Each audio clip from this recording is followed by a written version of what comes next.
매일 금요일 별미 큐티 시작합니다. 기도하겠습니다. 하나님, 오늘도 말씀의 시간을 허락해 주셔서 감사합니다. 누가복음을 통해 우리에게 말씀하시고자 하는 말씀을 겸손히 듣는 시간 되게 하여 주옵소서. 말씀의 인도자 되시는 예수님의 이름으로 기도드립니다. 아멘. 하나님 말씀은 누가복음 7장 36절에서 50절입니다. 누가복음 7장 36절에서 50절입니다.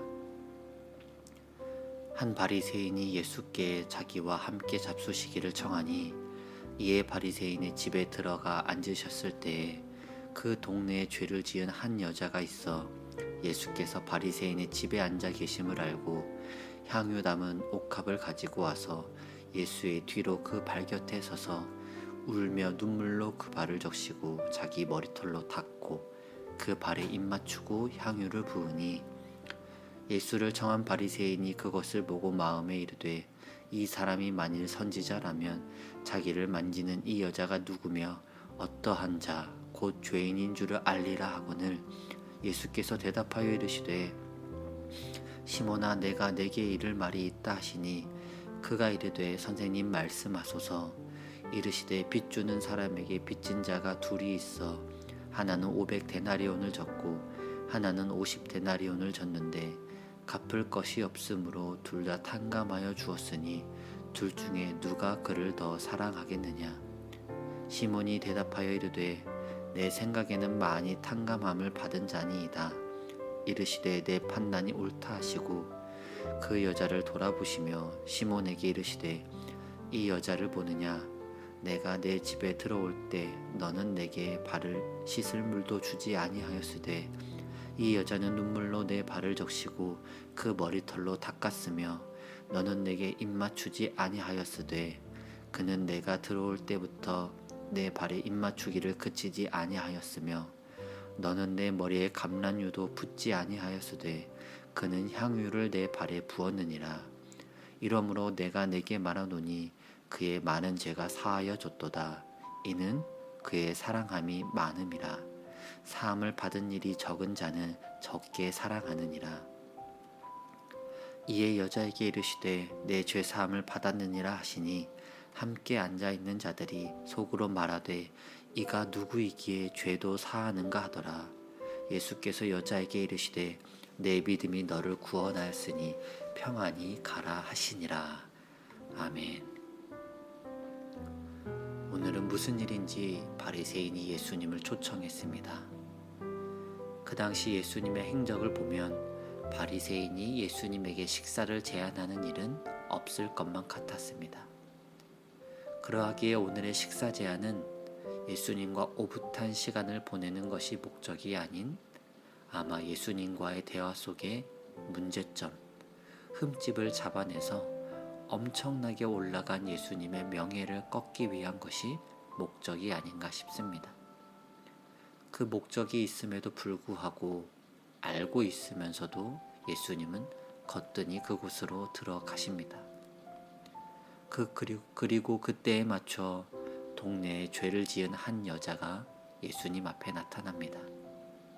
이는 바리새인이 일부러 맞춘 타이밍이 아니지만 바리새인 입장에서 죄를 논할 수 있는 가장 좋은 기회 중 하나였습니다.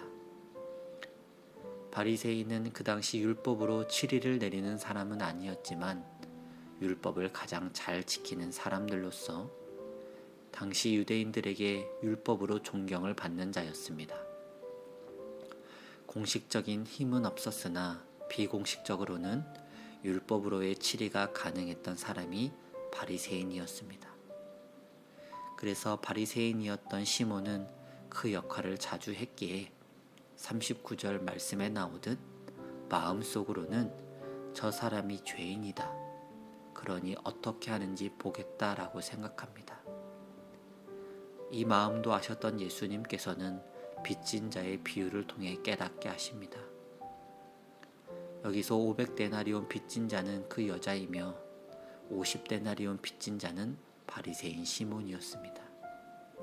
많이 탕감함을 받은 사람이 많이 탕감해준 빚의 주인을 더 사랑할 수밖에 없다라고 예수님이 말씀하시며 예수님을 대하는 그 여자의 태도와 시몬을 비교합니다.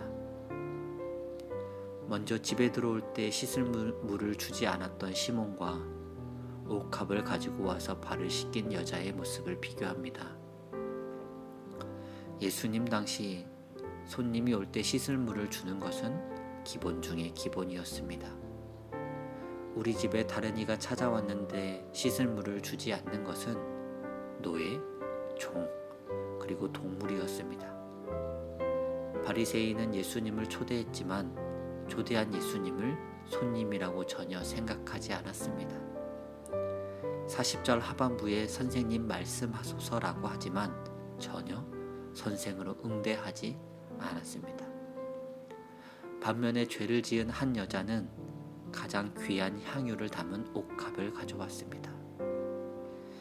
일반인이 귀한 향유를 산다는 것은 참으로 어려운 때였습니다.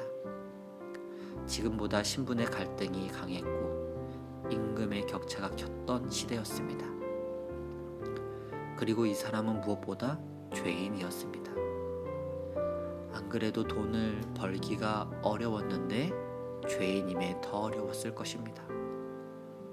하지만 그렇게 벌은 돈으로 산 향유를 예수님의 발에 부었습니다.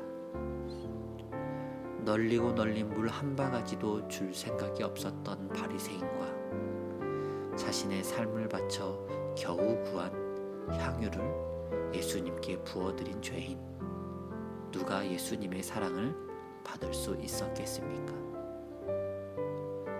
우리의 모습은 둘 중 어떤 모습을 가지고 있었을까요?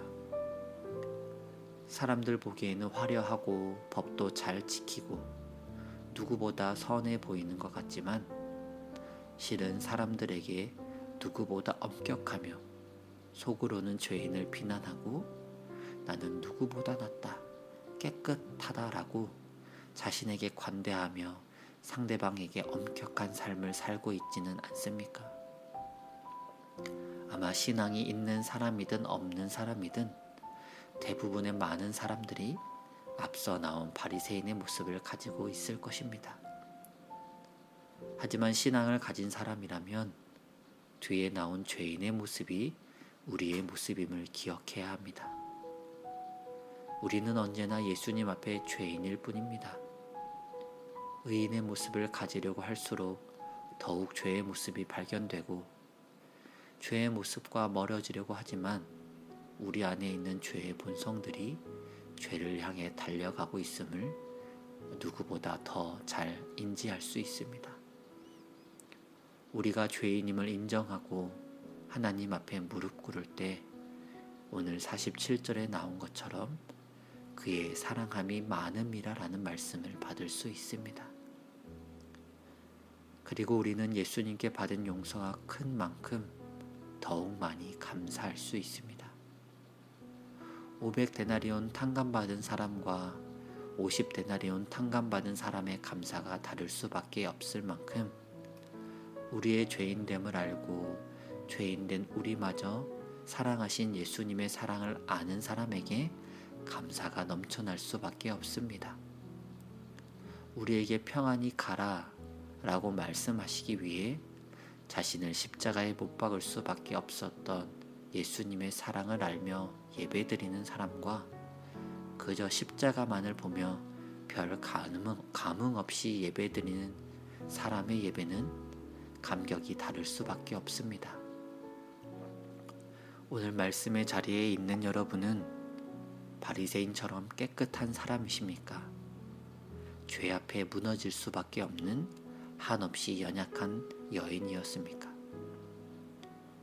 우리는 언제나 죄 앞에 한없이 연약한 자임을 고백하고 죄의 자리에서 우리를 빼내어 주시고 죄의 굴레가 아닌 사랑의 굴레로 인도하여 주신 예수님을 날마다 시인하며 감사 고백하는 여러분들 되시길 주님의 이름으로 소망합니다. 기도하겠습니다. 하나님, 우리는 죄 앞에 한없이 무너질 수밖에 없음에도 불구하고 우리가 죄를 이길 수 있음을 착각하며 살아왔습니다. 누구보다 연약하고 누구보다 죄 앞에 당당할 수 없음에도 불구하고 죄와는 거리가 멀다고 생각한 지난 시간들을 회개합니다. 주님, 오늘 말씀을 주신 것처럼 언제나 죄인임을 기억하며 살아가게 하시고 죄의 굴레에서 자유를 주시기 위해 죽기까지 사랑하신 예수님의 모습을 기억하며 매일을 감사로 살아가게 하여 주시옵소서. 한 주를 마무리하는 금요일입니다. 한 주간에 베풀어 주신 은혜를 세어보고 나는 얼마나 그리스도인의 모습으로 살아갔는지를 점검하는 시간 되게 하여 주시옵소서. 우리를 죽기까지 사랑해 주신 예수님의 이름으로 기도드립니다. 아멘. 계속해서 묵상과 기도로 하나님 앞에 나아가겠습니다.